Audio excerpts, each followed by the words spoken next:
Good morning.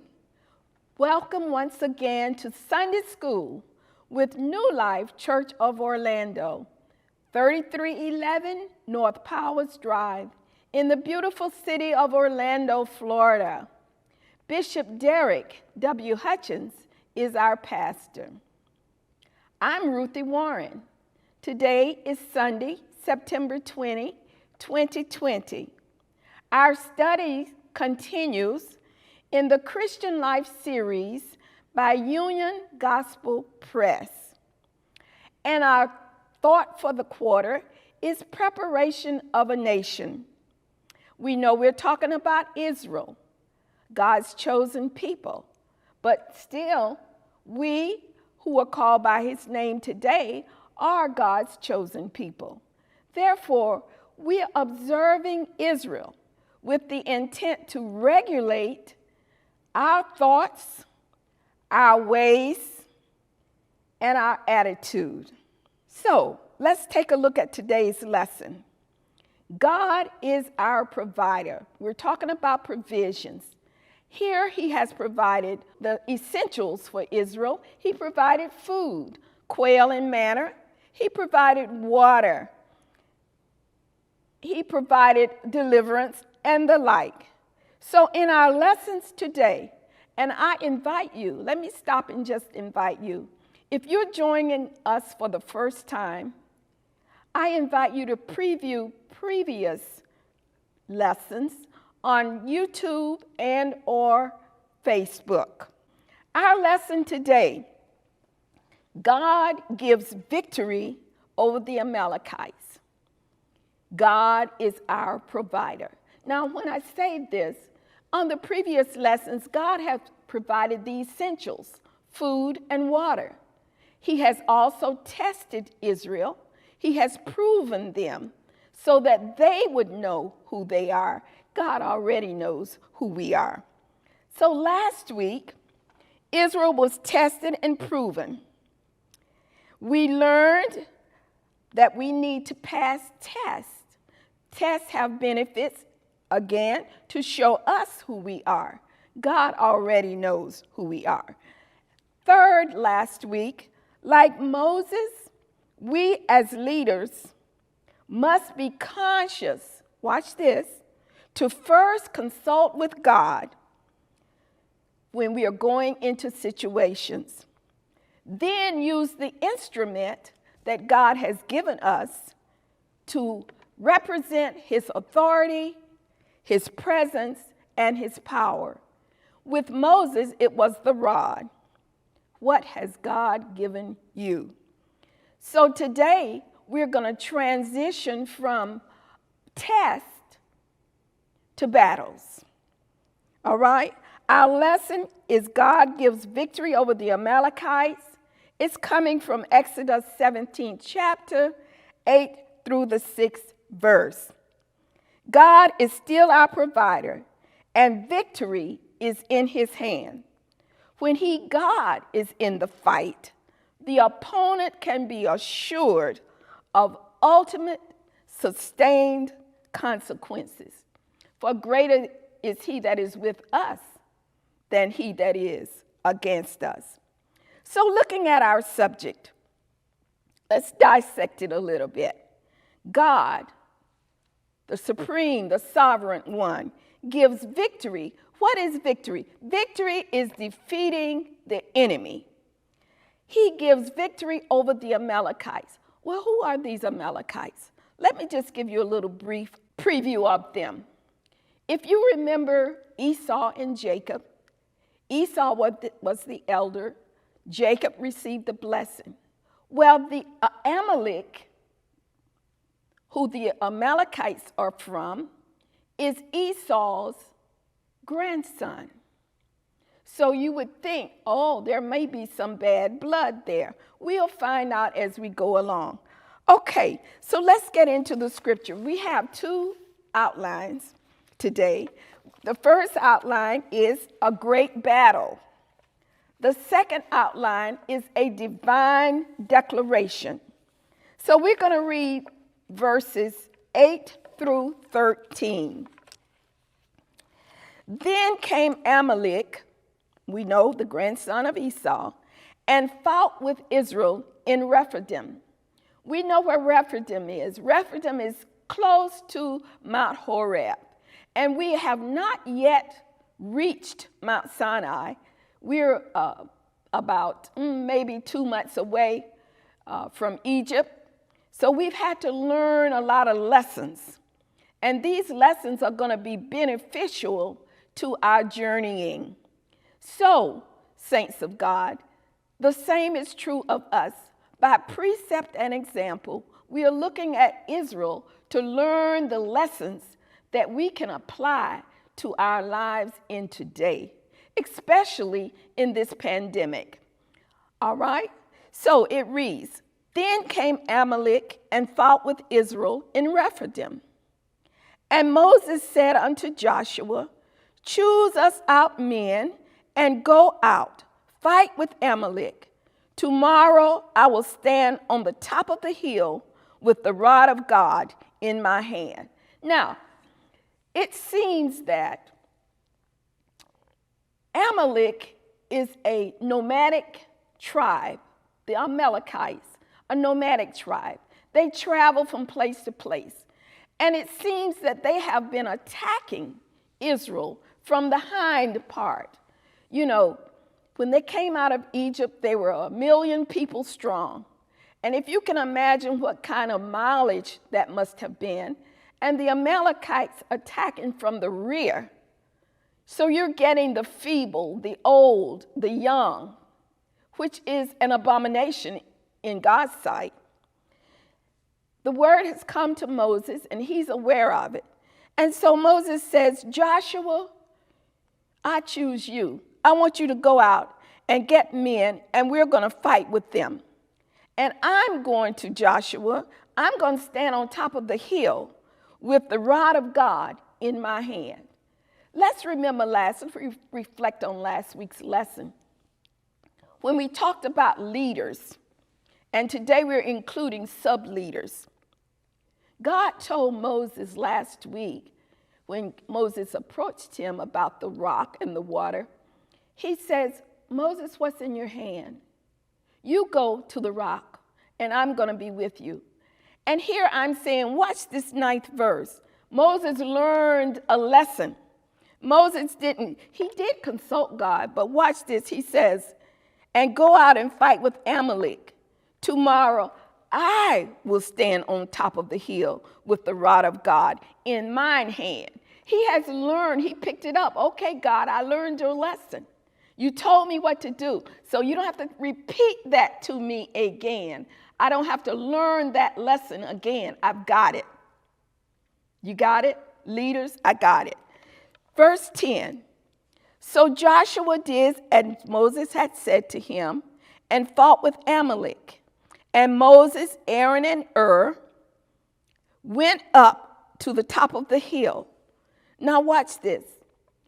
Sub-leaders. I'm going to call Joshua a sub-leader at this point. Moses has called him out, told him what to do. Listen, Joshua has to prepare for battle. Israel has not ever fought a battle before. I am not sure that they even know how to fight. It was Joshua's assignment to prepare them, and he had one day to do it. But watch this. No murmuring is recorded. No complaining is recorded. Sub-leaders, he is just acquiescing to Moses' request. Moses gave him the confidence that Aaron and I and we're going to be with you. We're going up on the hill, on top of the hill. Watch this. He's going to take his rod. God's already given him that, and we're going up. Verse 11. And it came to pass when Moses held up his hand, he's up there now, he's on the hill. And watch this, I've got my arms stretched out. The rod is in one hand. And watch this, this is what I thought. I thought of Jesus on the cross when I saw his hands elevated on both sides. I said, oh my God, what a revelation. And it came to pass when Moses held up his hand that Israel prevailed. They were winning. And when he let down his hand, Amalek prevailed. Watch this also. Scripture tells us, as we go over into Deuteronomy, that Moses was a strong man of great strength. It even said, at this point, Moses is 80 years old. But even at 120, upon his death, the scripture says his strength had not abated. But Moses' hands were heavy, and they took a stone and put it under him, and he sat thereon, and Aaron and Hur stayed up his hand. Sub-leaders, support your leader. The one on the one side and the other on the other side. And his hands were steady until the going down of the sun. I'm addressing leaders and sub-leaders. Leaders, consult God first. Sub-leaders, listen to the voice of your leader.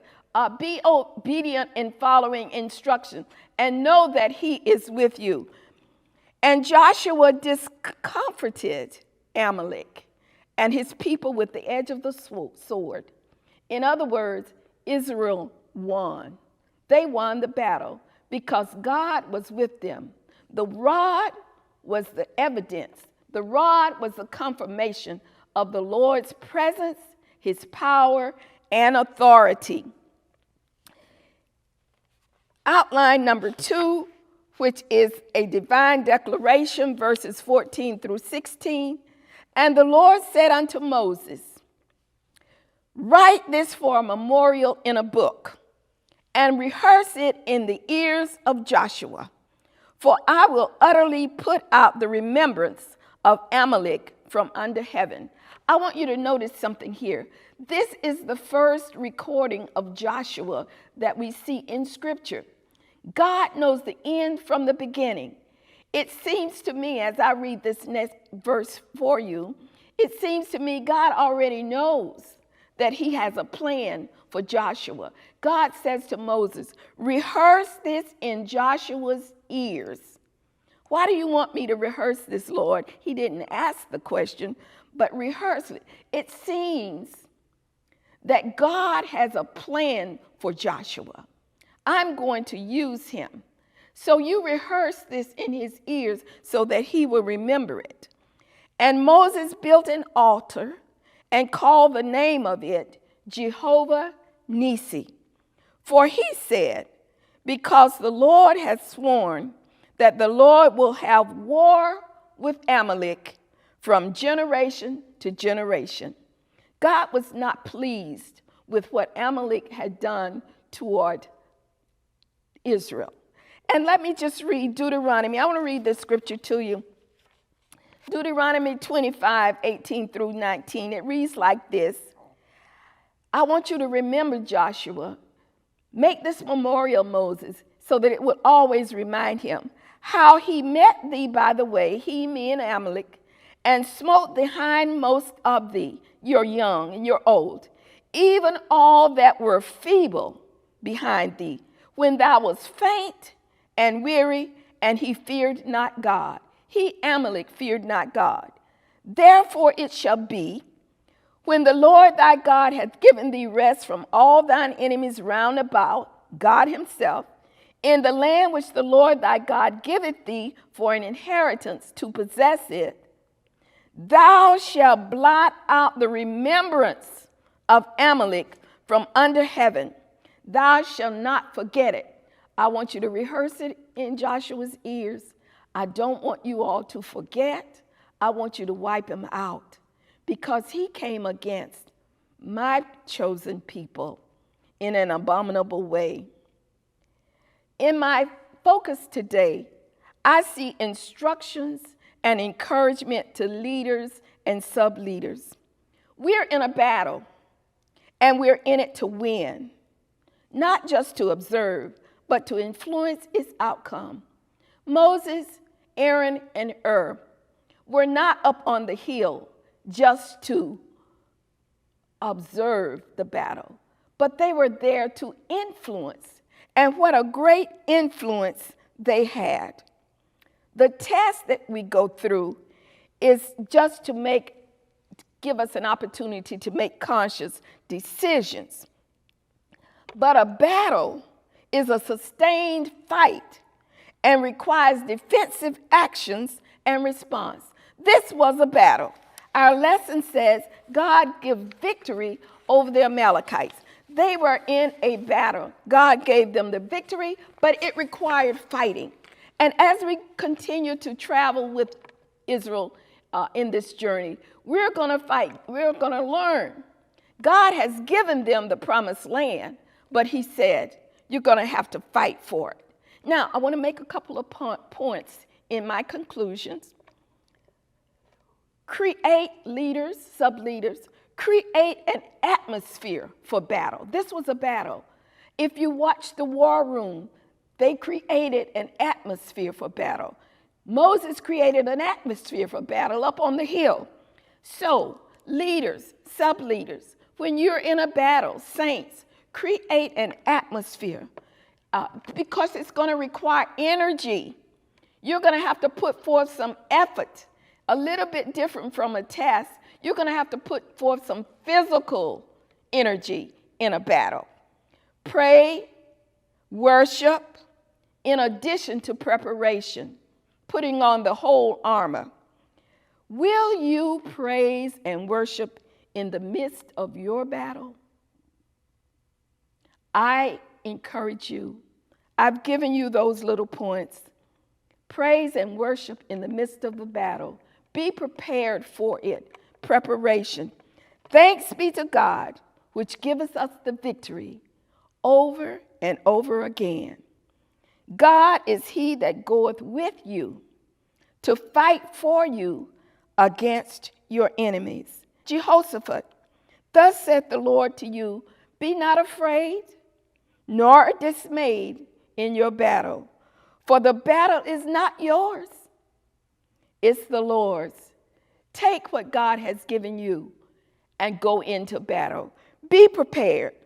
God sees and knows your enemy, and he will make your enemy your footstool. God bless you. Be encouraged, leaders, saints, and sub-leaders. See you next week.